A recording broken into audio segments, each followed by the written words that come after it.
Bonjour et me revoici pour la suite du chapitre 8.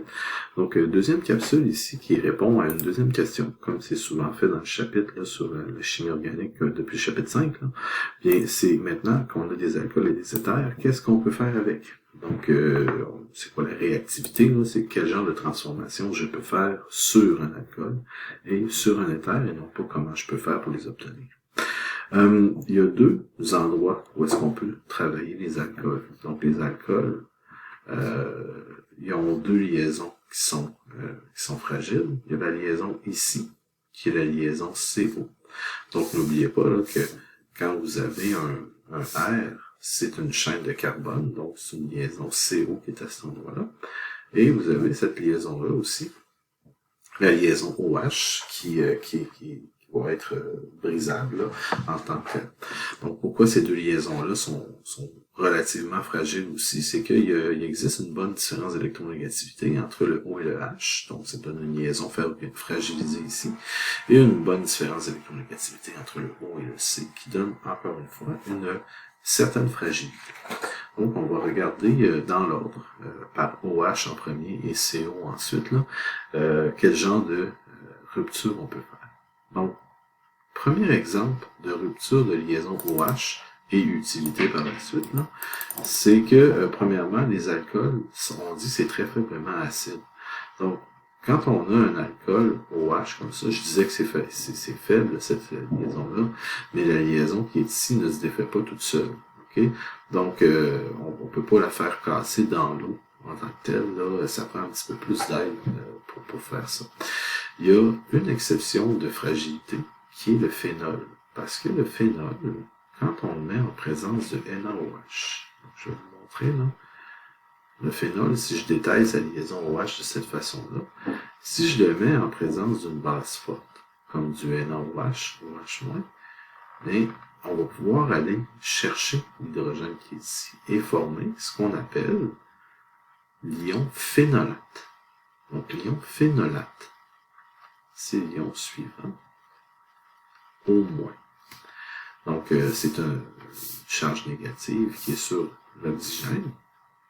Et pourquoi cet ion-là peut exister, c'est que l'ion phénolate, il est stabilisé. Donc je vais écrire ici, là, stabilisé par résonance. Donc, dans le chapitre 4, on a dit que la résonance est un effet stabilisateur. Bien, on peut faire entrer la charge à l'intérieur du cycle. Et ça va nous donner de la résonance en tant que telle. Donc, ça veut dire que l'ion phénolate peut exister. Et qu'est-ce qu'on en fait ensuite? C'est que l'ion phénolate peut être utilisé comme nucléophile, puisque on va voir que O- dessus, là, peut attaquer, et on peut former, par exemple, des éthers par substitution sur un halogénure. Donc, c'est comme un RO- qui attaque un halogénure.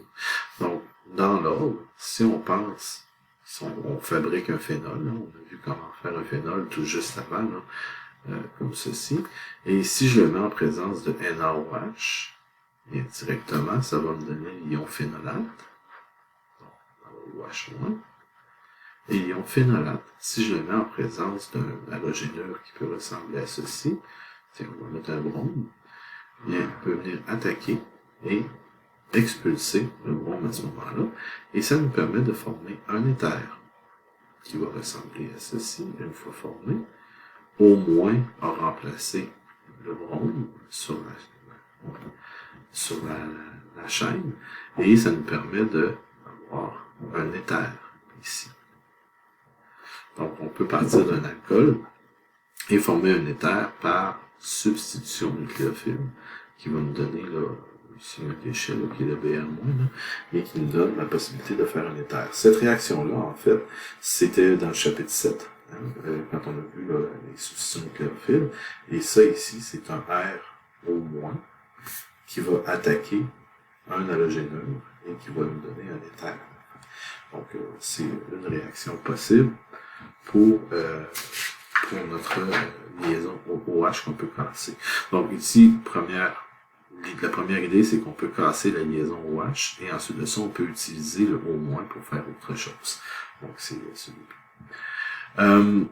Ensuite de ça, quand on parle des autres alcools, donc tous ceux qui sont pas avec le benzène, comment je peux faire pour enlever leur liaison, ou en fait casser leur liaison OH?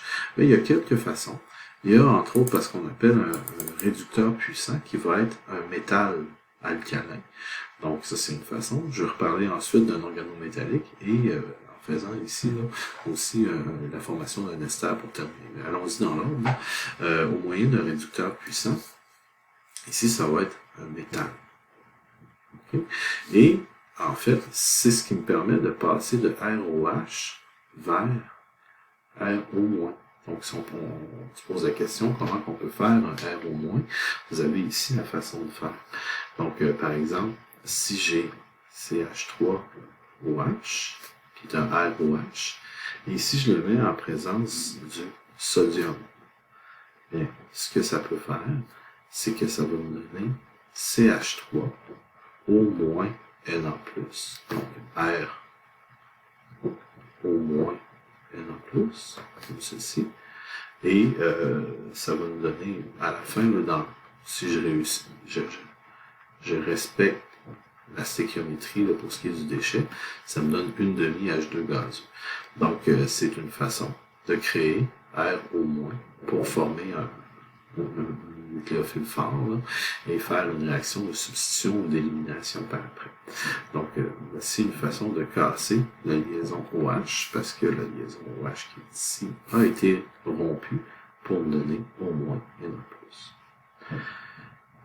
Deuxième rappel, c'est que quand on avait regardé les réactifs de Grignard, on avait vu que les réactifs de Grignard étaient très agressifs pour arracher des H à des alcools, là, qui étaient, en fait, n'importe quel composé qui pouvait donner un H disponible. Dans les H disponibles, on avait des alcools. Donc, si j'ai quelque chose du genre, bien, le CH3 qui est ici va venir voler le H qui est là et va casser la liaison pour que ça retourne sur le haut. Et ça va me donner CH3, CH2O-. Et de l'autre côté, ça va me donner du CH4 plus MgPr+, là, qui celui-ci, on s'en occupe pas tant que ça. Mais ce qu'on avait vu dans le chapitre 7, c'est qu'un grignard qui attaque un H redevient un alcane. On avait dit que ça tuait le grignard. Et ici, ben, c'était présenté comme un déchet de réaction, mais ici, ben, c'est une façon de faire un RO-. Encore une fois. C'est pas la meilleure façon, là, mais c'est une façon de faire un RO- pour justement casser la liaison OH. Et une dernière petite réaction qui est nouvelle, celle-ci, là, c'est on est capable de faire l'inverse d'une réaction que je vous ai montré tout à l'heure, c'est-à-dire qu'une bonne façon de former des esters, c'est de faire la réaction entre un acide carboxylique, par exemple, comme ceci. Donc, je prends un acide carboxylique comme ça, acide, et si je rajoute un alcool, CH3OH, et ce qu'on fait, c'est qu'on fait chauffer ça avec un petit peu d'H2SO4. Un petit peu d'H2SO4 dans le milieu. Donc, c'est à l'équilibre. Et c'est bien important de mentionner que c'est à l'équilibre. Donc, je vais avoir mon H2SO4, ça sera pas long. Donc, comme ceci. Et on fait un chauffage. C'est à l'équilibre parce que ça va dans les deux sens. Là, dans le sens qu'on peut partir de la droite vers la gauche et de la gauche vers la droite. Mais quand on laisse aller assez longtemps, l'équilibre se place. Et ce que ça fait, c'est qu'on va brancher le CH3OH à l'acide. Et on considère à ce moment-là que la liaison ici a été cassée. Et naturellement, en même temps, ici, ça libère une molécule d'eau. Donc, ce qu'on appelle ici, c'est la réaction d'estérification. Donc, ça, on appelle même ça, là, si vous faites une mini-recherche, là, vous allez tomber sur estérification de Fischer. Donc, c'est le nom du monsieur qui a mis au point cette réaction-là. Et l'estérification de Fischer, elle est très utile pour faire un ester ici, pour avoir des odeurs agréables. Donc, les esters forment souvent des odeurs de fruits. Donc, la réaction acide plus alcool va donner un ester. Mais, comme vous pouvez voir, c'est à l'équilibre. Et on a vu plus tôt dans le chapitre, on pouvait prendre un ester et l'hydrolyser entre un acide et un alcool. Bien, ça va arriver aussi en même temps. Donc, à un moment donné, l'équilibre s'installe. On a une partie ester et une partie acide et alcool qui restent là simultanément. Et on peut là isoler l'ester à la fin de la réaction quand il y en a assez pour ceci. Mais c'est considéré là pour le chapitre ici comme étant une rupture de la liaison OH qui est là, puisqu'on a formé là la liaison CO qui est à ce moment. Donc, ça ici, c'est pour la rupture de la liaison OH, là, ça fait le tour du sujet. C'était la première faiblesse des alcools. Ensuite de ça, la rupture de la liaison CO peut s'appliquer, cette fois-ci, sur des alcools et sur les éthers, parce que les éthers ont aussi des liaisons CO, mais les éthers n'ont pas de liaison OH. C'est pour ça que je n'en avais pas parlé jusqu'à là. Donc, pour ce qui est de la rupture de la liaison CO, une des premières choses qu'on peut faire, c'est de la substitution et ou élimination, là, tout dépendant de ce qu'on a besoin. Et la plupart du temps, on a besoin d'un catalyseur acide, parce qu'il faut faire la protonation de notre alcool. Donc, on avait vu là, quand on avait fait le chapitre 7, qu'on peut faire la réaction entre un alcool en présence d'un réactif fortement halogéné. On avait vu, en fait, soit du HCl, tout simplement, ou on avait vu aussi soit du PCl3 ou du SOCl2, qui étaient trois façons de changer un alcool en chlorure. Donc ici, le but de tout ça, c'est de penser que, par exemple, si je prends un alcool tertiaire, comme c'est ici, et on veut briser la liaison CO à cet endroit-là. Puis ce qu'on avait vu, c'est que par substitution nucléophile, soit avec du HCl, soit avec du PCl3 ou du SOCl2, là ici, attention, c'est pas les trois en même temps, mais c'est un choix, là. Donc, un des trois, bien, ça nous donnait, par substitution nucléophile, la possibilité de faire un composé halogéné. Donc, ça, c'est ce qu'on avait vu dans le chapitre 7. Et ce qu'on avait vu, c'est que les alcools qui étaient en fait des alcools tertiaires et secondaires là, réagissent plus facilement. Ce qu'on avait vu, c'est les halogénures tertiaires qui réagissent facilement, mais tout ce qui est tertiaire a tendance à réagir plus rapidement. Et les réactifs primaires ont plus de misère. Donc à ce moment-là, si je regarde ici, là, il y a une petite flèche là, que je peux faire, là, c'est que les alcools primaires vont avoir besoin d'un catalyseur qui s'appelle le réactif de Lucas. Donc, si je prends un alcool primaire, comme ceci, mettons, CH3, CH2, OH, et si je veux le transformer en chlorure, je vais le mettre en présence de HCl et de ZnCl2, qui est le réactif de Lucas. Et on va pouvoir changer un alcool primaire en halogénure primaire. Ici. Donc, je dirais que c'est pas bien obligé, là, mais ça nous donne là, la capacité là, de faire la réaction plus facilement avec un primaire. D'ailleurs, puisque c'est un catalyseur, là, c'est une réaction qui va aider à faire ceci, là, mais si on met le réactif de Lucas, ben ça donne une réaction qui est très rapide avec les alcools tertiaires puisqu'ils sont réactifs, qui est moyennement rapide ou assez lente avec les secondaires, puis elle va être assez lente avec les alcools primaires. Là. Ce qui veut dire qu'avec un primaire, on en a absolument besoin, parce que si on ne met pas le ZnCl2, il n'y aura tout simplement pas de réaction. Donc c'est une façon là, d'accélérer ce type de réaction-là, et de toujours ici dans l'idée, faire la rupture de la liaison CO pour changer le OH par autre chose. Donc ça, c'est notre réactif de Lucas. Vous avez ici une petite réaction un peu spéciale là, qui fait partie de la compétition substitution-élimination.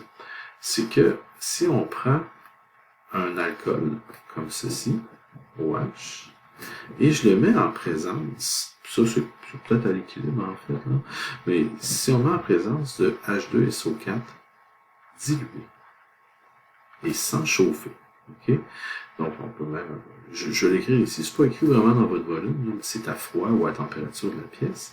Bien, ce que je vais favoriser, c'est de la substitution nucléophile. Si je mettais H2SO4 chauffé, concentré, je ferais une élimination. hein, on a vu ça dans le chapitre 5, là, ça serait une façon d'éliminer un alcool. Mais ici, ce qui arrive, c'est qu'il y a deux molécules qui peuvent rentrer en collision l'une avec l'autre, et ça va nous donner le fait qu'un alcool va attaquer l'autre, là, et ça nous donne à la fin de ceci un éther qui est symétrique. Donc, c'est même la façon là, industrielle là, de faire des éthers symétriques. On prend des alcools, on met un peu d'H2SO4, on les mélange ensemble à froid, et on laisse aller cette réaction-là probablement pendant plusieurs minutes, là. Et le premier alcool va attaquer le deuxième carbone, en fait, là. Donc, ce qu'il faut penser ici, c'est que il y a, en présence d'H2SO4, il y a une des molécules d'éther qui devient protonée, comme ceci, et des molécules d'alcool, pardon. Et l'autre molécule d'alcool va avoir une opportunité, de par son oxygène, d'aller attaquer ça ici et d'expulser la molécule d'eau à l'extérieur.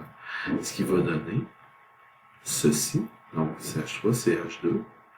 Ici, j'ai comme un OH, je vais le dessiner correctement, là.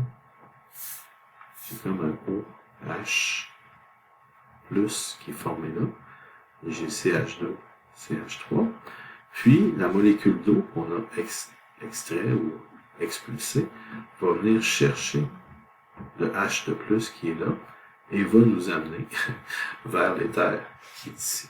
Donc, c'est une compétition là, avec l'élimination, mais en fait, comme vous pouvez voir ici, c'est vraiment en ajustant les conditions qu'on peut faire soit substitution ou élimination.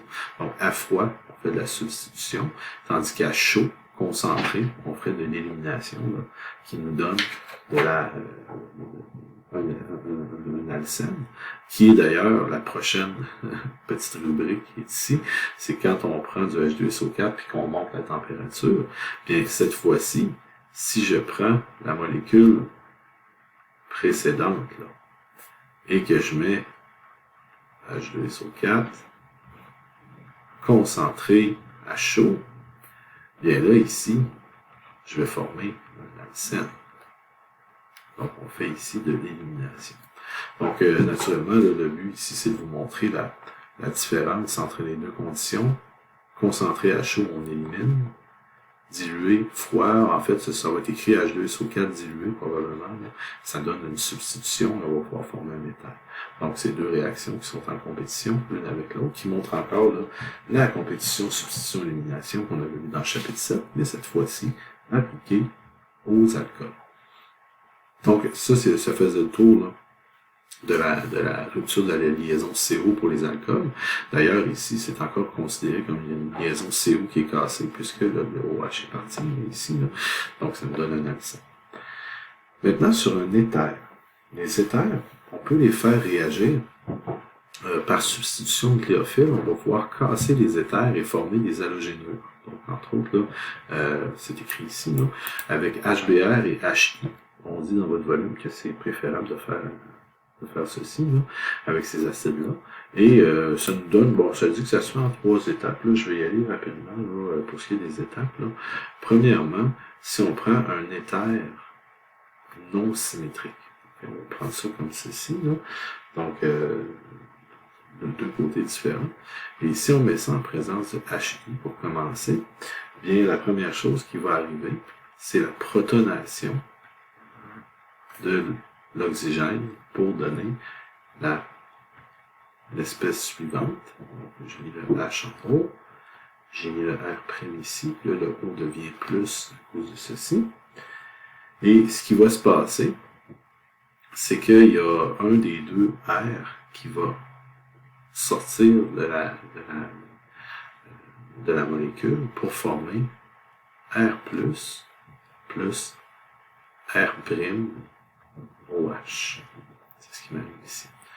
Donc ici, ça c'est, bon, on a fait une rupture de liaison CO à cet endroit-là. Et ce qui va se passer, c'est que le R+, que je viens de former ici, va rencontrer le I- qui provient du HI, et ça va nous donner le premier halogénure, RI.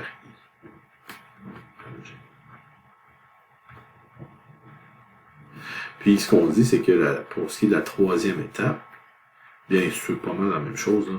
C'est que si on pense au R' OH qui reste ici, si je le mets dans un excès de HI, bien, le O qui est là va venir chercher le H qui est là, ça va me donner un R' OH H plus, et ici le I- qui est là, bien, il va venir attaquer le carbone et sortir la molécule d'eau qui est ici pour nous donner, je vais dessiner le I- correctement, un R', un halogénure numéro 2,